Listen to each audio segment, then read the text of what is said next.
Mula sa Metro Manila na kung saan dineklara ng pamahalaan ang mga lugar nila na danger zone, danger area, ay nilipat sila sa isang relocation site dito sa Montalban.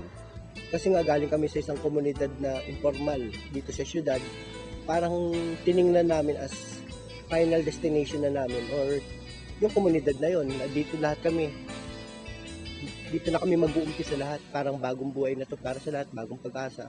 Ito ay lingid doon sa inaasahan nila sapagkat ang lugar ng relocation site na napuntahan nila ay yung lugar na kung saan nakaranas sila ng mga pagbaha at diniklara na mayroong fault line na malapit sa lindol.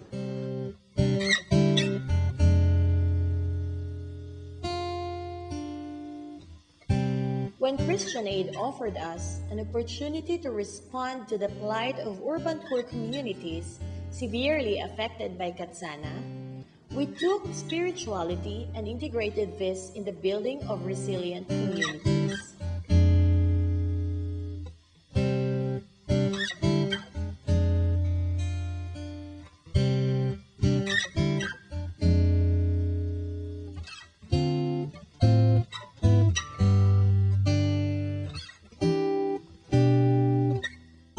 Matagal na sa tradisyon ng SPI na ginagamit yung tinatawag naming seed soil o binhi lupa na framework. Yung seed, yung na nasa kaibuturan natin, ito yung ating diwa, yung pagdadalisay ng ating pagkatao. Binhi, ito yung yung deepest, purest aspiration ng bawat tao. Nasa sa ating lahat to. Ito yung ating mga pangarap, ito yung ating mga kagustuhan sa buhay na merong pinaka-masinop at sincere na intention para sa sarili at para sa lipunan. It stands for why we get up every morning.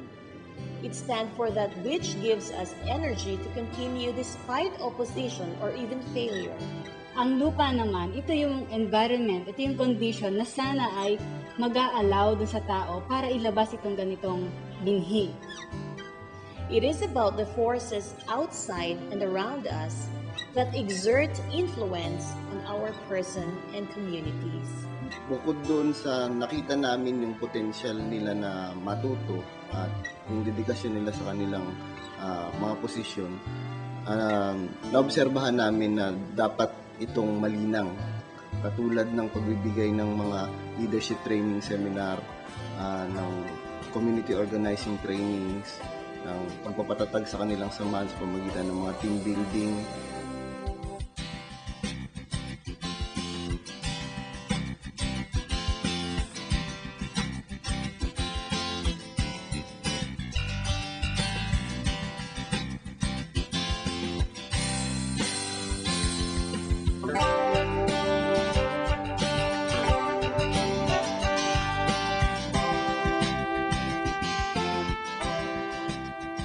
When we say nurturing the seed, we mean challenging and inspiring the people and organizations to make their vision, mission, life purpose, and dreams more inclusive and with preferential option for the poor.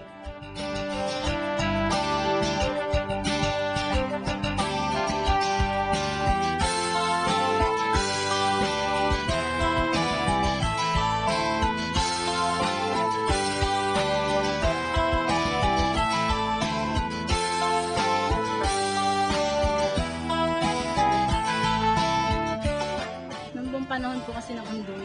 Dati po akong biktima. Nandun po yung takot ko po. Yung pag nandyan na po yung konting ulan lang po, hindi na po ako makatulog. Pero po nung naano po ako doon sa nasama po ako sa community ng DRR po, doon na po nawala yung takot ko po. Nagkaroon na ako ng lakas po para mismo po ako makatulong sa kanila. Matapos nung undoy, nagkaroon pa po ng ibang pagbaha, pero hindi na sa lugar namin. Kasi nga po, dahil po maswerte po kami na nabagsakan po kami ng mga tulong sa pamamagitan din ng mga training at seminars, kaalaman sa paghahanda. Nagamit po namin yun. Nakalikha po kami ng isang contingency plan. At nung may nagdaan pong 2 bagyo, 3, Typhoon Chedeng po ata yun, tsaka Talcon, bumaha po sa ibang lugar. Pero yung pagbahang po yun ay hindi nakapekto sa amin dahil yung mitigation team po namin ay nakakipaglaban at nagawang iligtas yung community namin.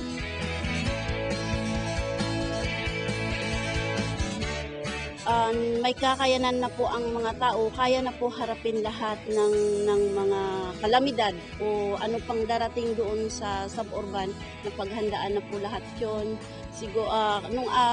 Yun nga yung sinasabi ko na nung araw hindi mo matawag yung isa.